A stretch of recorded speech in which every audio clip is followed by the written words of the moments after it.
Salutations à mes parents du nom ainsi qu'à mes parents de oui, j'ose espérer que vous vous portez bien. C'est ainsi votre parent du nom. Bon, je vous ai dit, il faut laisser le papa là. J'ai laissé le papa là, vous ne voulez pas comprendre. Réponse du berger à la bergère.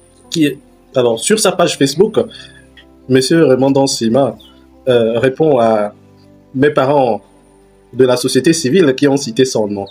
Alors, nous allons revenir sur quelques lignes de son petit discours que l'on peut retrouver sur sa page Facebook. Hein, voilà. Mise au point concernant la déclaration de certaines personnes se revendiquant de la société civile, de la société civile, apparemment nouveau porte-parole autoproclamé de la présidence de la République, chef du gouvernement.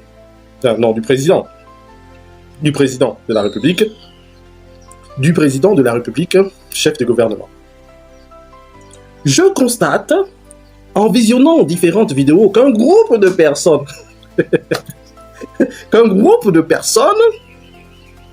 se réclamant de la société civile m'implique directement dans les récentes destructions à pleine requis, affirmant obtenir ces informations directement du président de la République.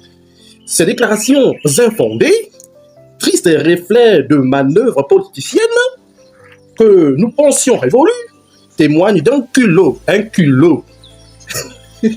qui n'a d'égal que leur soif manifeste, leur soif manifeste de se mettre en lumière ou de se donner une légitimité. Le papy ne s'arrête pas là.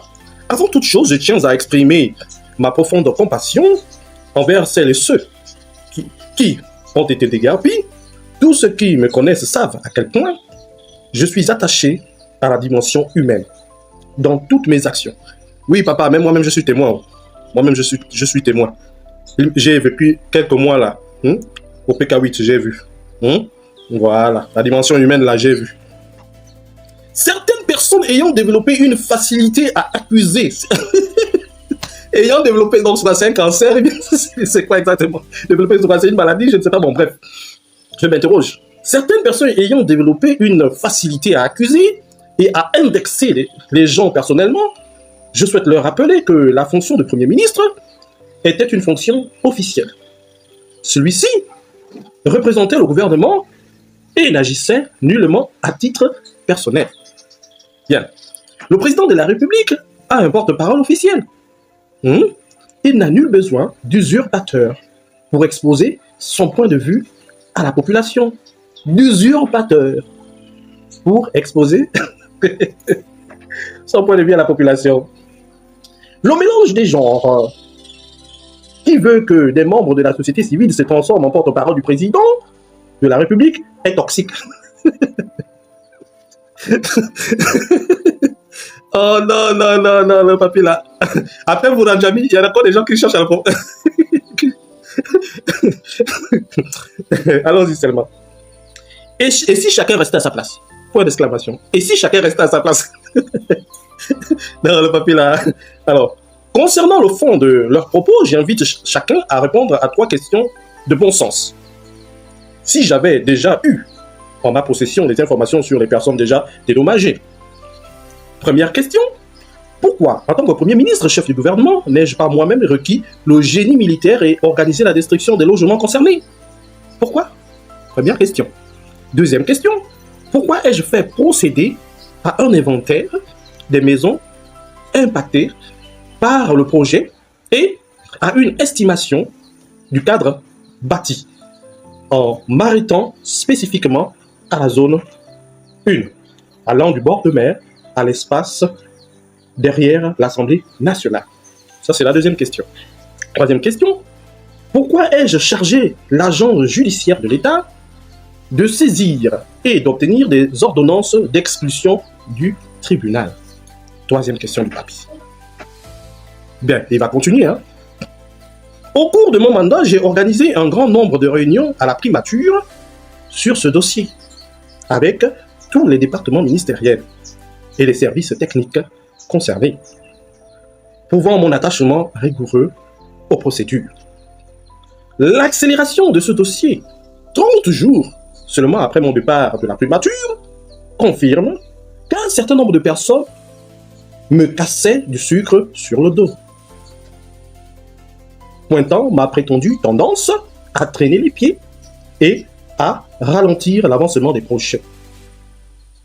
Si nous revendiquons le statut d'état de droit, le gouvernement doit être le garant du respect des règles et des procédures. Ce sont ces règles et ces procédures auxquelles je me suis scrupuleusement soumis dans ces dossiers. Pour l'instant, une question cruciale me vient à l'esprit. Quel ministre a introduit la réquisition des engins du génie militaire pour déguerpir les femmes, les hommes et les habitants de cette zone? Papa, nous-mêmes là, on se pose la question. On se pose la question. Deuxième question. Et sur quel document l'administration étant écrite s'est-il appuyé? Nous aussi, on se pose cette question. Troisième question. S'il a reçu une instruction de le faire, et de qui d'ailleurs, n'est-ce pas son devoir de faire remarquer au donneur d'ordre qu'il ne pouvait pas, alors qu'une procédure était pendante devant les tribunaux, lancer l'opération de déguerpissement?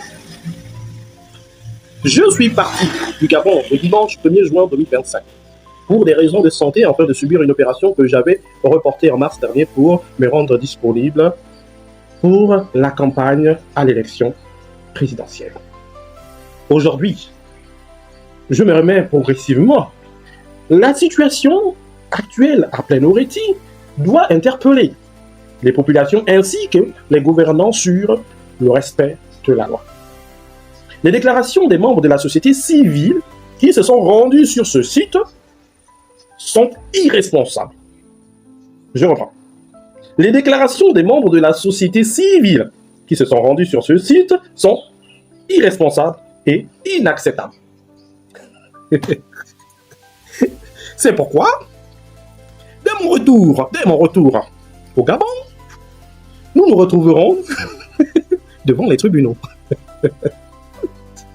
Ah, qui allait provoquer le papa là? Qui allait provoquer le papa là? Raymond Donsima. Signé, hein, Raymond Donsima. Bon. Le pays là. On va continuer de suivre cette affaire là.